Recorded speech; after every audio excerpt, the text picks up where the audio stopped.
Amén. ¿Somos el pueblo de Dios?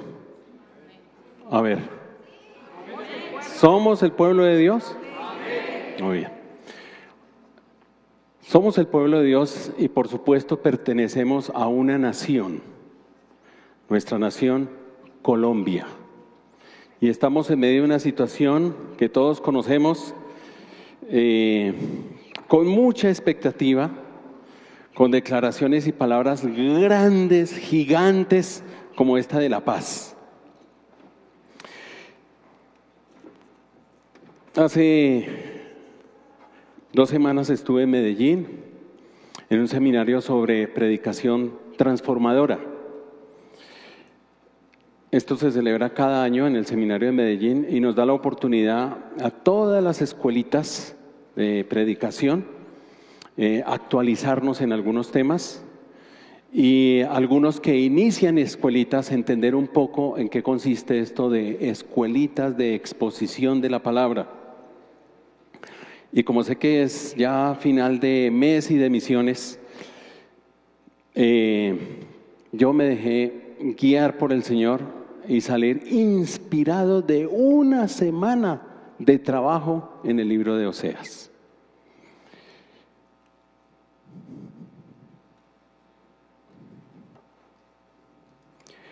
Les pido que vayan al libro de Oseas. Está después de Daniel. Oseas capítulo 1. He tratado de recoger lo que más me impactó. He tratado de recoger lo que siento más cerca de mi corazón y dejarme guiar por Dios para orar por Colombia en estos tiempos.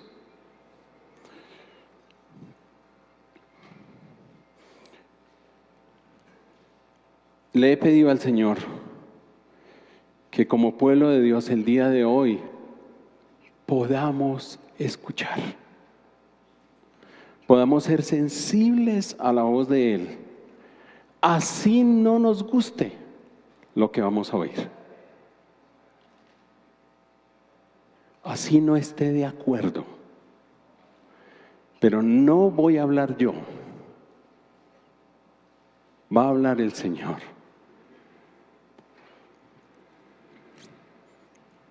Vamos a ir a Oseas. Quiero predicar sobre solo el versículo 2, pero es importante tener el contexto de ese versículo para que podamos entender lo que está pasando. Oseas. Esta es la palabra del Señor que vino a Oseas, hijo de Berí, durante los reinados de Uzías. Si usted tiene un lapicito, subraye allí Uzías. Y vamos a ir al versículo 2, sobre el cual quiero predicar. La primera vez que el Señor habló por medio de Oseas, le dijo: ve y toma por esposa a una prostituta. Imaginen, y es la primera vez que habla el Señor. Si la primera vez Dios me habla así, no quiero que venga la segunda o la tercera. Y ten con ello hijos de prostitución, porque el país se ha prostituido por completo, se ha apartado del Señor.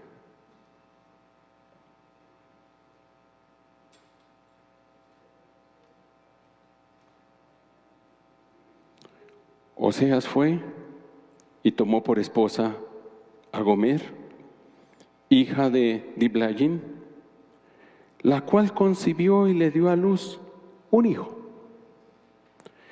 Entonces el Señor le dijo: ponle por nombre Jezreel. Subrayen ese nombre, por favor. Porque dentro de poco haré que la casa real de Jehú, otro nombre importante, pague por la masacre en Jezreel. Así pondré fin al dominio del reino de Israel. ese día, y si pueden subrayar este versículo, por favor, ese día quebraré el arco de Israel en el valle de Jezreel. Gomer volvió a concebir y dio a luz una niña. Entonces el Señor le dijo a Oseas: ponle por nombre Indigna de compasión, porque no volveré a compadecerme del reino de Israel, sino que le negaré el perdón. En cambio, tendré compasión de la tribu de Judá y la salvaré, pero no por medio de arco, subrayen eso por favor, ni de espada, ni de batalla, ni tampoco por medio de caballos y jinetes, sino por medio del Señor su Dios. Padre, abre nuestro corazón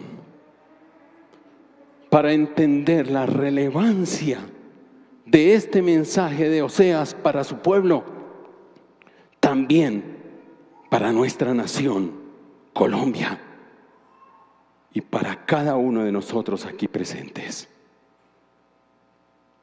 Abre nuestro entendimiento y permite que nuestro corazón sea dócil para escucharte a ti. En el nombre de nuestro Señor Jesucristo. Amén.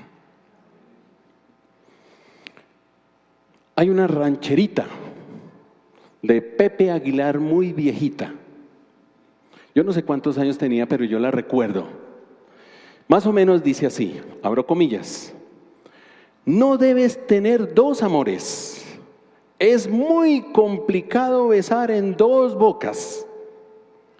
Dos nombres te causan errores. Mucho he notado que uno se equivoca. No debes tener dos amores. El sol cada día no sale dos veces. Conserva lo que más adores. Si alguien más te ansía, no le perteneces. Yo creo que esta era la canción que el Señor le cantaba a Israel. Le cantaba a Israel. ¿Por qué tienes tantos amores? ¿Por qué?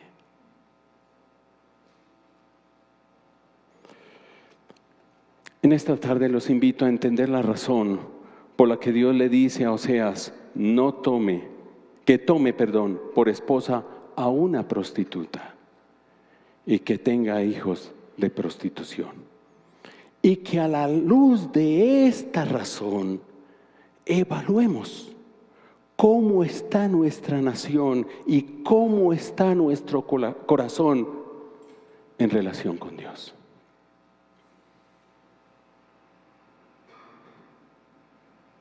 Tal vez hoy el Señor nos va a decir: ¿por qué tienes dos amores? ¿O por qué tienes tantos amores? Ustedes leen Oseas, no tenía un solo amante, no tenía dos amantes, ni tres, ni cuatro. La cantidad de amantes era abrumadora, abrumadora.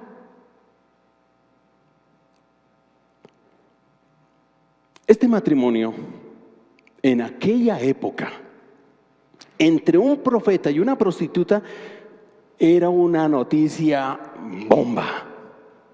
Mejor dicho, un escándalo de tales proporciones que los programas de farándula lo rumiarían hasta el cansancio. Hasta el cansancio. Todos irían al profeta a preguntarle: ¿y qué significa esto? Entonces Oseas le respondería: todo Israel se ha dado enteramente a la prostitución. Todo Israel. Y prostituirse acá es una metáfora que describe no solo el ir tras dioses ajenos a templos que no son del Señor. También habla y denuncia a los amantes que embriagaron y deslumbraron a Israel, separándolo de Dios. Antes que nada, esta es una denuncia del profeta a la nación. Les va a señalar y a mostrar cuáles son los amantes que lo están separando de su Señor, de su Dios, que los compró, que los rescató, que los redimió, que los hizo su pueblo.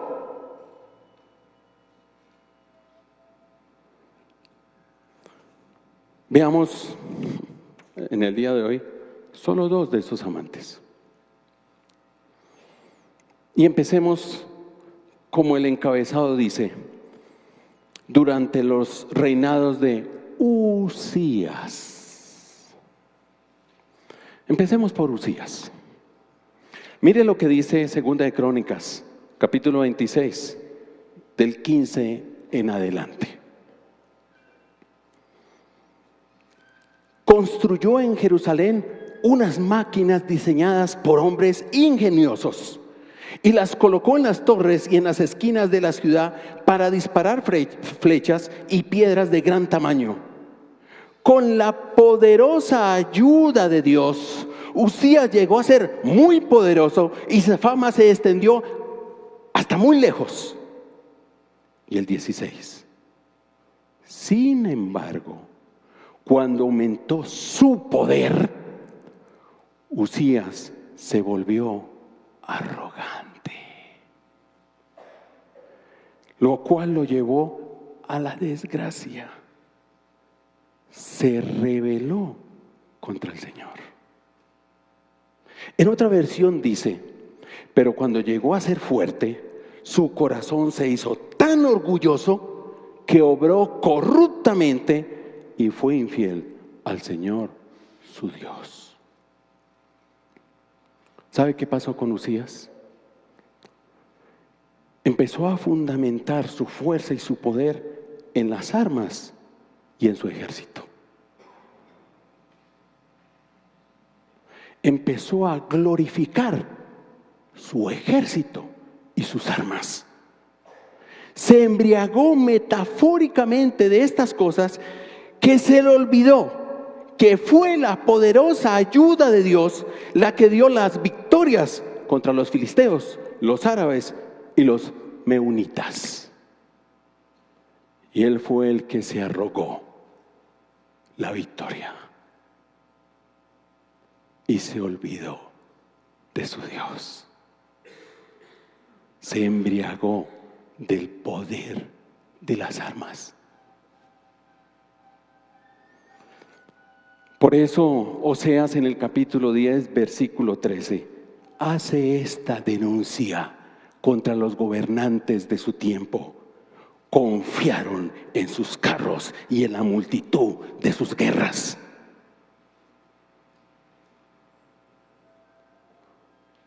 ¿Saben que la ley de Moisés les previno de esta forma de idolatría?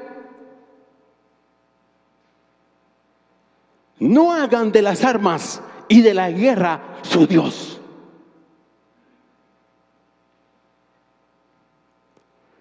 Y hablando figuradamente, el ejército y su poder armado fue para Israel uno de sus amantes.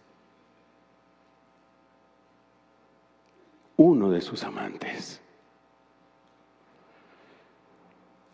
Eso en cuanto a Uzías. Pero miremos lo que dice el versículo 2 de este personaje, Jehú, el rey Jehú. Por allá en Segunda de Reyes, capítulo 10. Hay que ver lo que hizo este rey con la orden que le dio el Señor, porque esta orden se la dio Dios, de hacer justicia en contra de la casa de Acab en Jezreel, el valle de Jezreel. Para ponerlos un poquito en contexto, Acab tenía una esposa terrible. una lengua y una manera. Yo no sé cómo envolvió a su esposo, que era el rey, y como detestaba a esta mujer, a los profetas de Dios, los mandó perseguir, los mandó desterrar y los mandó matar. Y Dios dijo: no se meten con mis siervos. Y levantó a Jehú para que hiciera justicia. Y la orden que le dio es: acabarás con la familia de Acab y su descendencia, porque ellos han acabado con mis profetas. ¿Y qué hizo Jehú? Obedeció la orden. Dice el texto que acabó con la familia y los descendientes. Y hasta ahí estaba bien. La ley decía ojo por ojo, diente por diente. Pero este Jehú convirtió a Jezreel en un valle de sangre. Masacró a los dignatarios de Acab. Masacró a sus amigos más íntimos. Masacró a sus sacerdotes, personas inocentes que no tenían nada que ver, pero los masacró. Y es más, cada vez que se enteraba que alguien iba a visitar a Acab, le salía al encuentro o se encontraba con ellos, ¿y sabe qué hacía? Los mandaba a degollar. En Segunda de Reyes, capítulo 10, 14, habla de 42 hombres que de una mandó degollar. Les preguntó: ¿y ustedes para dónde van? Pues vamos a saludar a la familia de acá. Cójanlos y dególlenlos. Se le fue la mano. Eso es abuso de poder. Los gobernantes, con sus ejércitos y sus armas, estaban para detener el mal, para defender al débil, pero se dejaron embriagar del poder que estos les brindaron, que terminaron cometiendo las mismas injusticias que se les pidió que combatieran, las mismas injusticias. ¿Sabe a qué me recuerda esto? En nuestro país, a los falsos positivos. Eso me recuerda. Gente inocente.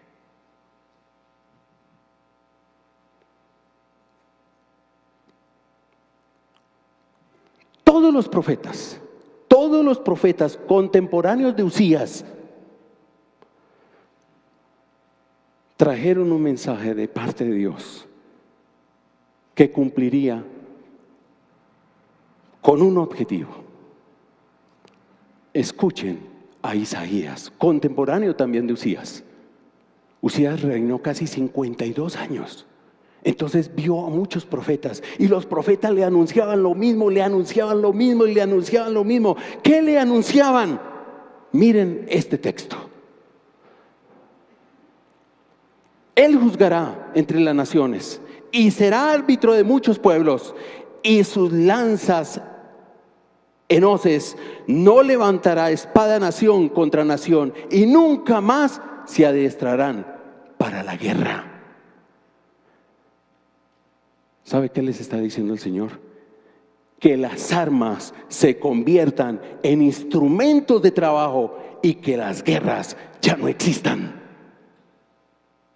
Le mandaba ese mensaje a los gobernantes: oiga, conviertan las armas en instrumentos de trabajo y que la guerra ya no exista. Entró por aquí, salió por allá. Profeta tras profeta. Miqueas también lo anunció. Y en este contexto, Oseas en el capítulo 2, versículo 18, nos invita a hacernos la siguiente pregunta. Los quiero traer de allá para acá. Aquel día haré en su furor en su furor un pacto con los animales del campo, con las aves del cielo y con los reptiles de la tierra. Eliminaré del país arcos, espadas y guerra para que todos duerman seguros. ¿Sabe cuál es la pregunta que nos invita Oseas? ¿Qué significa vivir tranquilo? ¿Qué significa dormir seguro? ¿Qué significa? ¿Acaso dormir con un arma debajo del brazo? ¿Acaso vivir con un celador armado en cada esquina? ¿Eso significa?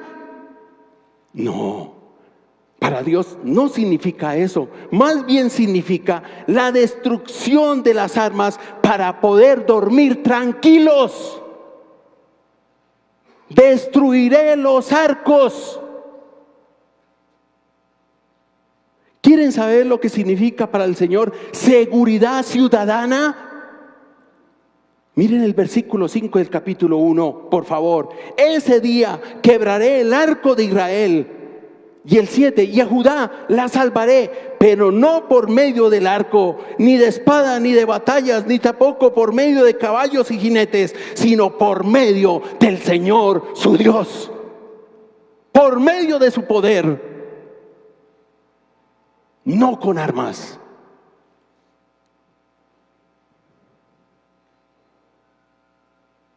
¿Cuánto me gustaría que se volviera viral lo que el Señor dice, que las armas se conviertan en instrumentos de trabajo y que las guerras ya no existan? ¿Cuántos dicen amén a eso? ¿Seguros? Miren a ver si el de lado se me está durmiendo.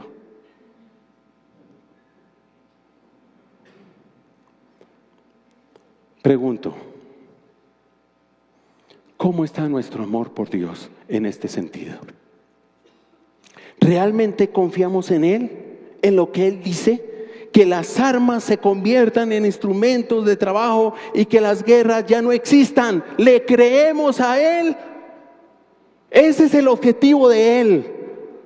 Vendrá el gran día en que las armas se conviertan en instrumentos de trabajo y que las guerras ya no existan.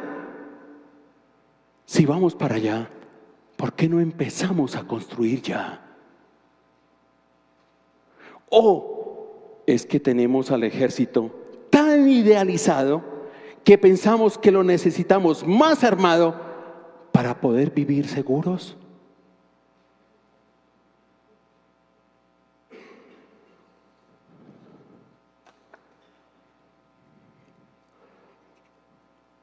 Ese era el primer amante de Israel.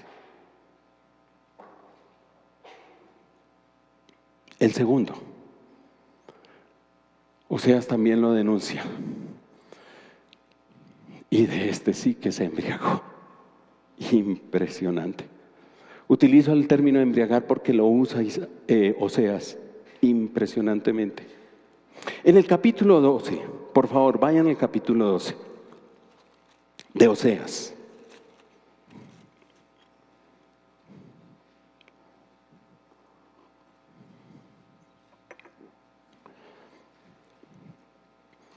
Arribita del 12 están los últimos dos versículos del capítulo 11. Y traten de ver estas palabras: mentira, fraude. Versículo 2 del 12 o 3, engaño o suplantar. Miren el 7 del 12. Sus balanzas fraudulentas les gusta explotar a los demás. Y el 8, madre mía, el 8 es impresionante.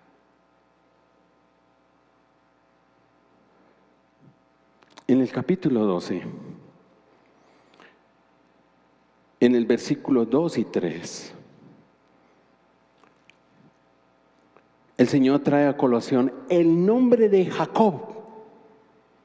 El nombre de Jacob. ¿Recuerdan ustedes qué significa Jacob? Díganlo duro, engañador.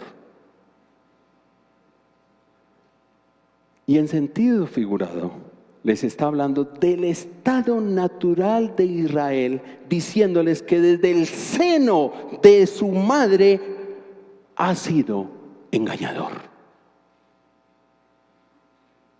Recuerde que el nombre de Jacob fue cambiado por el nombre de Israel. Y ahí viene el nombre para toda la nación, Israel. Pero mire los genes que trae. Ha sido así y sigue siendo así, corrupto. Y parece que nada lo puede cambiar. La corrupción se había proliferado por toda la vida civil de Israel. La evidencia está en la forma como se relacionaban unos con otros. 11:12. Vivían rodeados de mentira y de fraude. Por ende, trataban de ver cómo sacar provecho del otro. Sus balanzas fraudulentas, pues les gusta explotar a los demás. A ver cómo en este negocio saco provecho.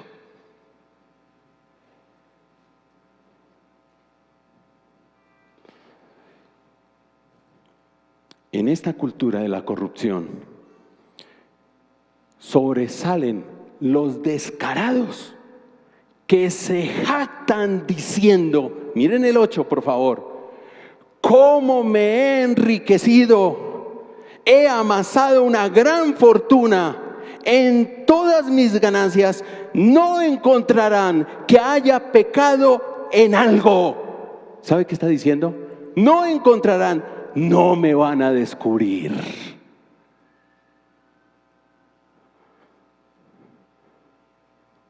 No se van a dar cuenta que en toda esta riqueza yo he hecho trampa.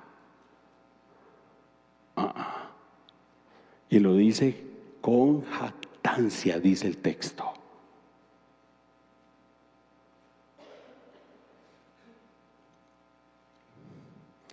La glorificación cultural de la corrupción se da cuando una nación hace de esta su manera de vivir. Y miren por favor este texto, capítulo 10, versículo 13. Miren lo que aparece aquí. Observen estas palabras: sembraron, cosecharon y comieron. Sembrar, cosechar y comer. Sembrar, cosechar y comer. Ese tridente: sembrar maldad, cosechar crimen, comer del fruto de la mentira. La corrupción se ha glorificado y es una forma de vivir. Vivimos de eso, comemos de eso, sembramos eso, cosechamos eso y comemos de eso.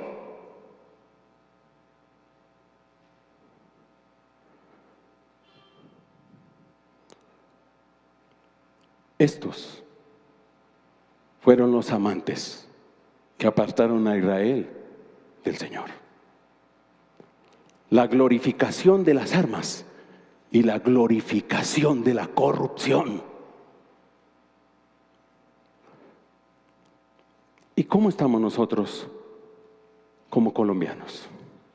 ¿Cómo está Colombia?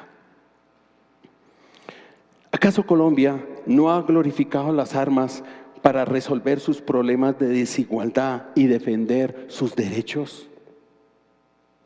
¿Acaso en la embriaguez que el poder de las armas brinda, no han sido estas usadas para acabar con la vida de centenares de personas inocentes?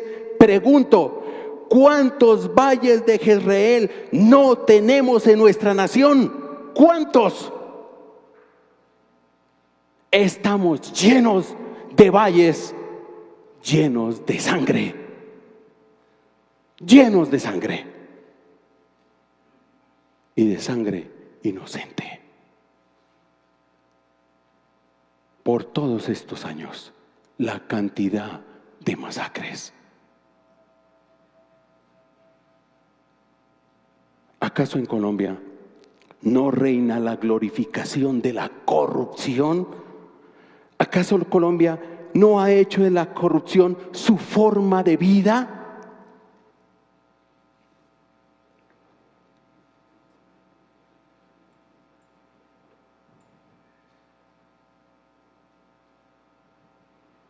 Yo no sé, pero a mí me duele.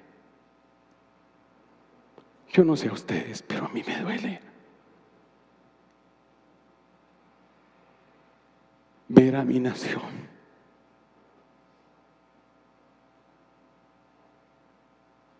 glorificando las armas y glorificando la corrupción. Me duele.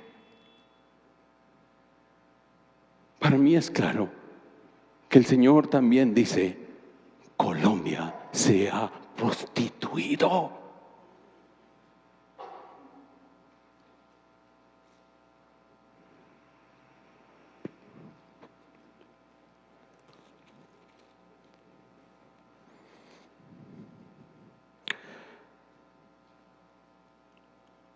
Colombia necesita, en este proceso de paz, para que tenga realmente paz, renunciar a sus amores. ¿Y cómo lo puede hacer? Vamos al capítulo 14, de Oseas, por favor.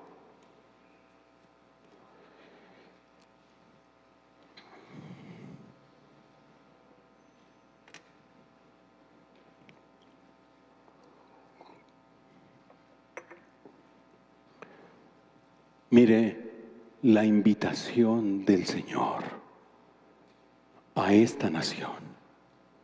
Vuélvete, Israel, al Señor tu Dios. Vuélvete, Colombia, al Señor tu Dios. Vuélvete. Esta expresión está diciendo: arrepiéntete y reconozca su perversidad. Que la perversidad nos ha hecho caer profundamente, nos ha separado de nuestro Dios.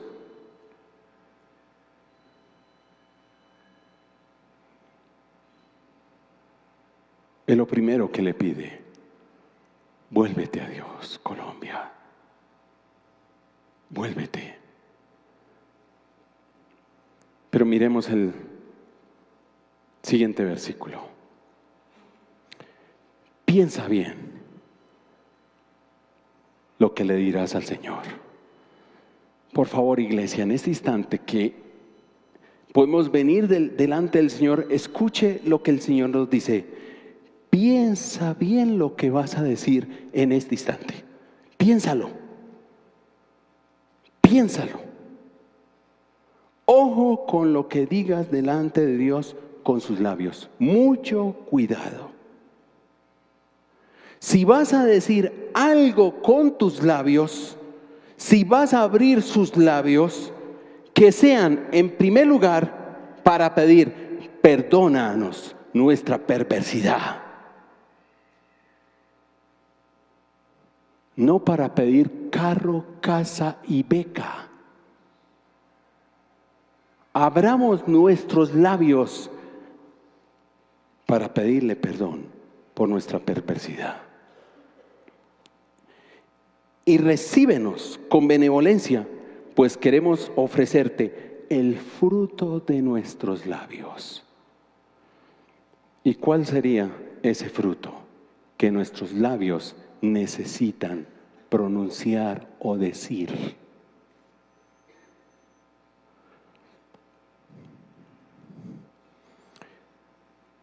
Miren el siguiente versículo, el versículo 3. Asiria no podrá salvarnos. Declara con tus labios: no pondré más mi confianza en el poder de las armas. No pondré más mi confianza en el poder de los ejércitos. No más. Y declara con tus labios: en paz me acostaré y así mismo dormiré, porque solo tú me haces vivir confiado. Solo tú, Señor. No la glorificación de los ejércitos ni de las armas. Solo tú me haces vivir confiado. Declara con tus labios: renuncio a la glorificación de la corrupción en mi vida. Renuncio al refrán que dice: todo el mundo lo hace. No, renuncia a eso con tus labios. Renuncia al fraude, al soborno, al chunchullo, a la mentira, al engaño. Dígalo con tus labios, como ciudadano colombiano, porque amas a esta nación. Pronúncialo con tus labios, fruto de labios. Renuncio a la glorificación de la corrupción. Renuncio. No acepto más negocios chimbos. No más.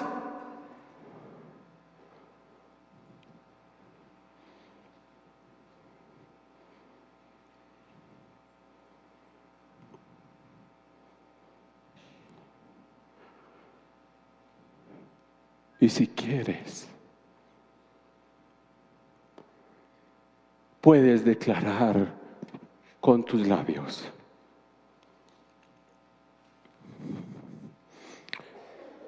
capítulo 14, versículo 8.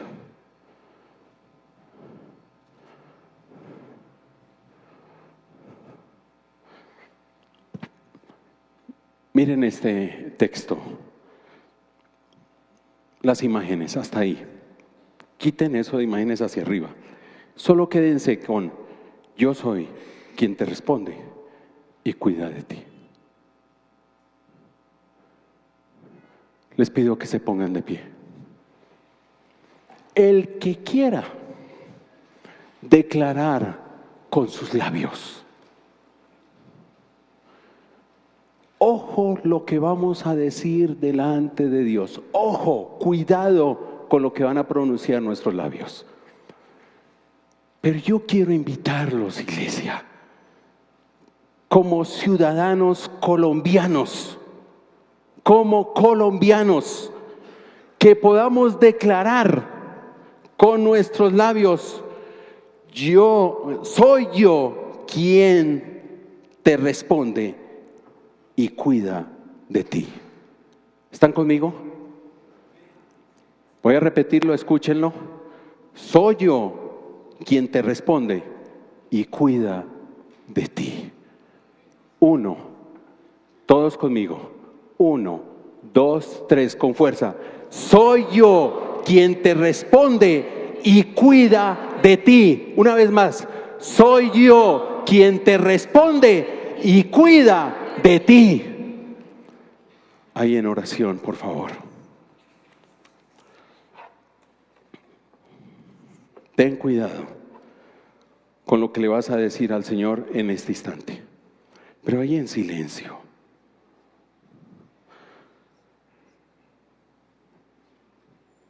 Si con alguno de estos dos amores el Señor te ha hablado y te has identificado, con alguno de los dos o con los dos,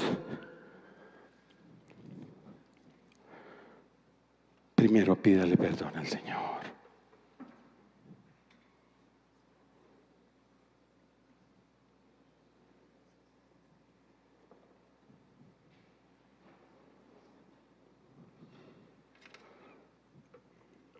Y ahora, fruto de labios.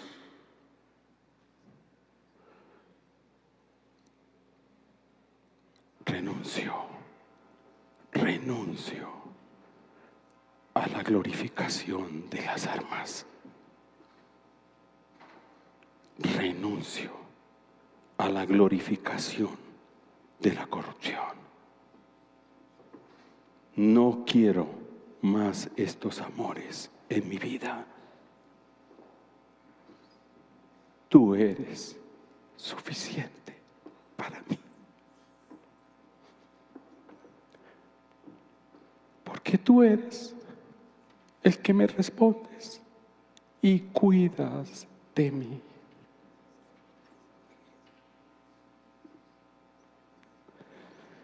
Oramos por Colombia, Señor.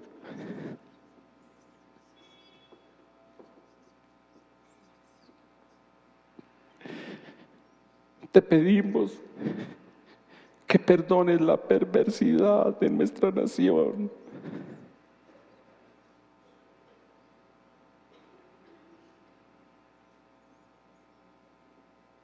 Te pedimos tu gracia y tu misericordia.